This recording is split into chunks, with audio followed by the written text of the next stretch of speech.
последнее время появилось кое-что новое в действии. The actions of the occupying power have taken a new form lately. They've started to restrict the rights and opportunities of our lawyers. Unfortunately, few of them have left Crimea. There is no freedom of speech, human rights aren't respected, and there are no fair courts in Russia. Attacks on the office of lawyer took place. We see it as a signal. Any time it can happen again, and criminal proceedings can be opened after that. If a publication of 2013 was considered an administrative offence, then criminal proceedings can be opened for more substantial publications. In case the criminal proceeding is opened, you are automatically under threat of disbarment. There was a period when I was sent to a psychiatric hospital to undergo a forced psychiatric evaluation. And at this time, the lawyer Polozov, in my interest, went to the Prosecutor General of the Russian Federation, where he called me a member of the Mejlis, even a deputy chairman of it. Now they demand his testimony to find out whether it's true. Despite the fact that he refused to testify, the FSB investigator recorded it and now he's turned it into a witness in the case. Another innovation that was introduced is that instead of opening criminal proceedings that require a long procedure of hearings, they have now taken over the practice of opening administrative proceedings. They accuse a person in an administrative offence, usually it's a publication or repost in social networks, and imprison him for 10 to 15 days. A resident in Simferopol, Margalen Mustafayev, has recently been imprisoned for 11 days. But another innovation has turned up here. They were taking photos and filming on their phones, and for that they were imprisoned for 5 days. 10 people were imprisoned for 5 days and Margalen for 11 days.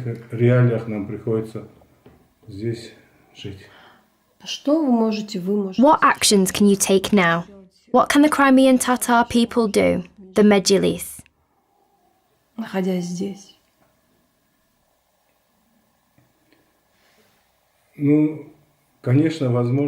The actions we can take are rather limited. We don't recognise the referendum held in 2014. We don't recognise the jurisdiction of the Russian Federation in Crimea. We don't recognise the annexation of Crimea, the occupation authorities. That's our silent, non-violent protest. And for most importantly, we continue to live here. We are a real thorn in their side. The majority of Crimean Tatar people still live in Crimea. Only a few have left. According to our calculations, 20,000 people out of 300,000 have left. All the rest still live in Crimea. What is Crimea like after 3 years of annexation? Materials in the Ukrainian media have appeared recently saying it's necessary to postpone the issue of returning Crimea, proposals on renting it out. Someone has ideas that it's better to forget that Crimea is Ukrainian. We have to understand that Crimea is Ukrainian. There are Crimean Tatar people who disobey and continue to live in Ukraine. You may notice that we only have Ukrainian TV channels in our homes. Actually, we live in a parallel world to the majority in Crimea, who believe that we joined Russia. They are a bit frustrated, and they still constitute the majority. A lot of bureaucrats were replaced by Russians. What actions can be taken now to get ready for the fact that Crimea should be returned to Ukraine?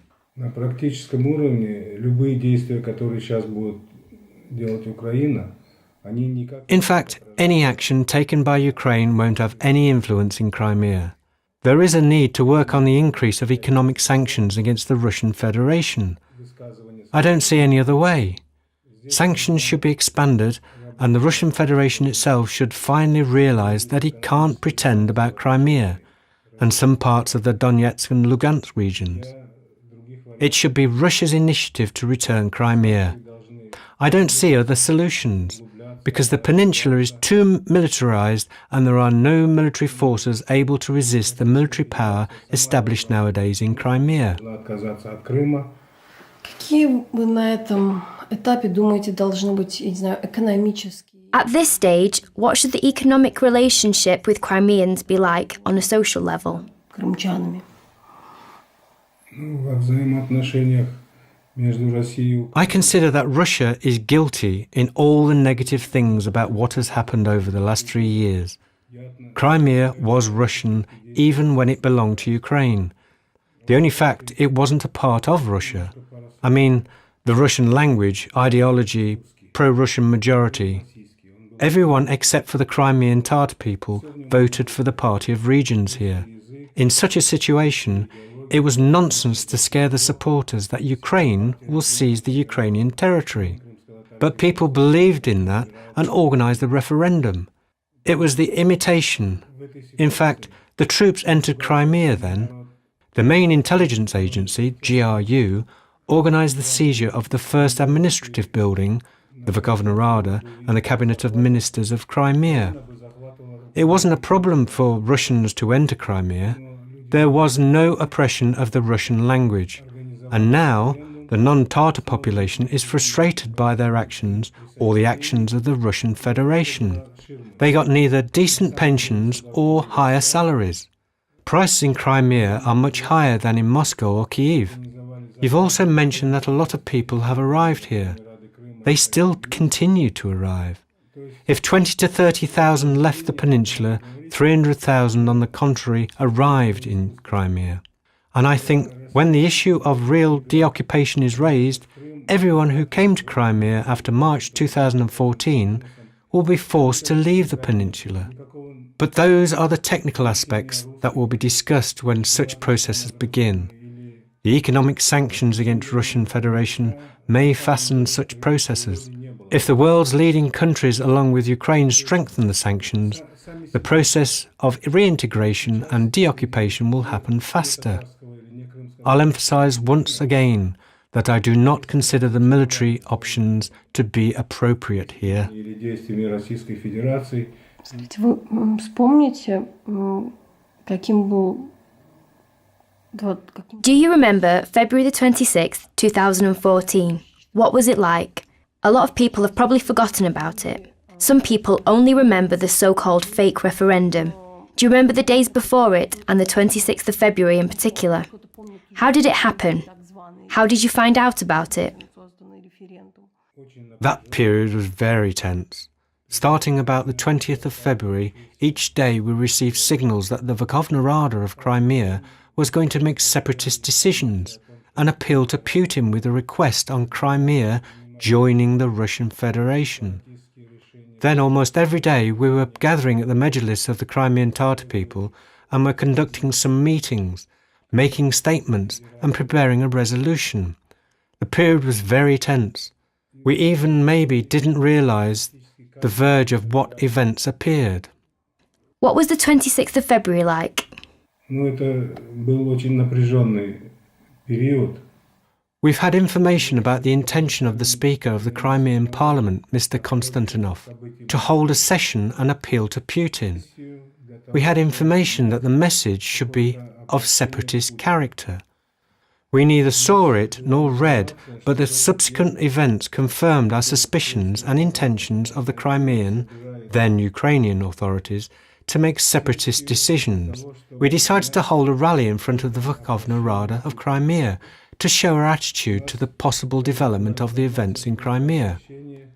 We were against the separatist decisions and stood for a united Ukraine. We were chanting, "Crimea is Ukraine."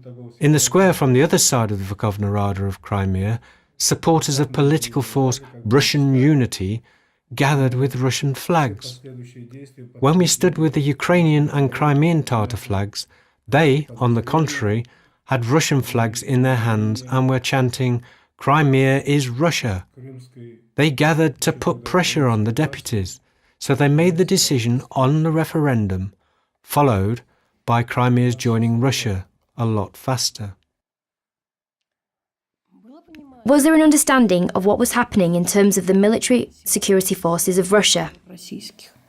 Вот честно, положа руку на сердце, скажу, такого четкого... To be honest, there was no clear understanding or awareness that it could lead to such things.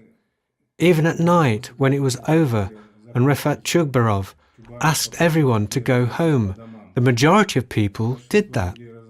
We were saying goodbye to each other and thought that probably there wouldn't be any separatist movements in Crimea for another 10 years. Everything happened not in the nearest future, but on the same night. All happened on the night of 26th to the 27th of February. Russian main intelligence agency troops in unmarked uniforms conducted the seizure of the Cabinet of Ministers and the Verkhovna Rada of Crimea. I think the leadership of both the Cabinet of Ministers and the Verkhovna Rada knew about that because there was no resistance at all. There were no orders to any units. In fact, there were more than 300 military units in Crimea. No single unit received an order to resist or take any action against what was happening in Crimea. Как вы думаете, можно, не знаю, вести эту, как это сказать? Can the fight for the hearts and minds be effective in this case? The point is that there are people concerned for their life. Not all of them are politically active. Many of those who weren't politically active and decided to remain here have started to assimilate. They've gotten used to the fact that textbooks and flags have changed. What can be done to win the hearts and minds of the people? Should we just accept the fact that there will always be some people ready to live under any political power? Ангажированы. I think that at this moment there is no need to fight for their minds. Now we need to care about the legal issues in the international arena, in the United Nations, the Council of Europe, to negotiate with the leaders of the major world powers to return everything to the original state. Ukraine had a chance to struggle for the hearts and minds of the population for 23 years. If you stay in Crimea for a couple of days, you'll realize that there are two parallel realities here: a Russian world, which has a lot of supporters despite all the difficulties in one reality. The world in which we live, in which people continue to consider Crimea a part of Ukraine, won't accept the annexation and are ready to wait for the deoccupation as another reality.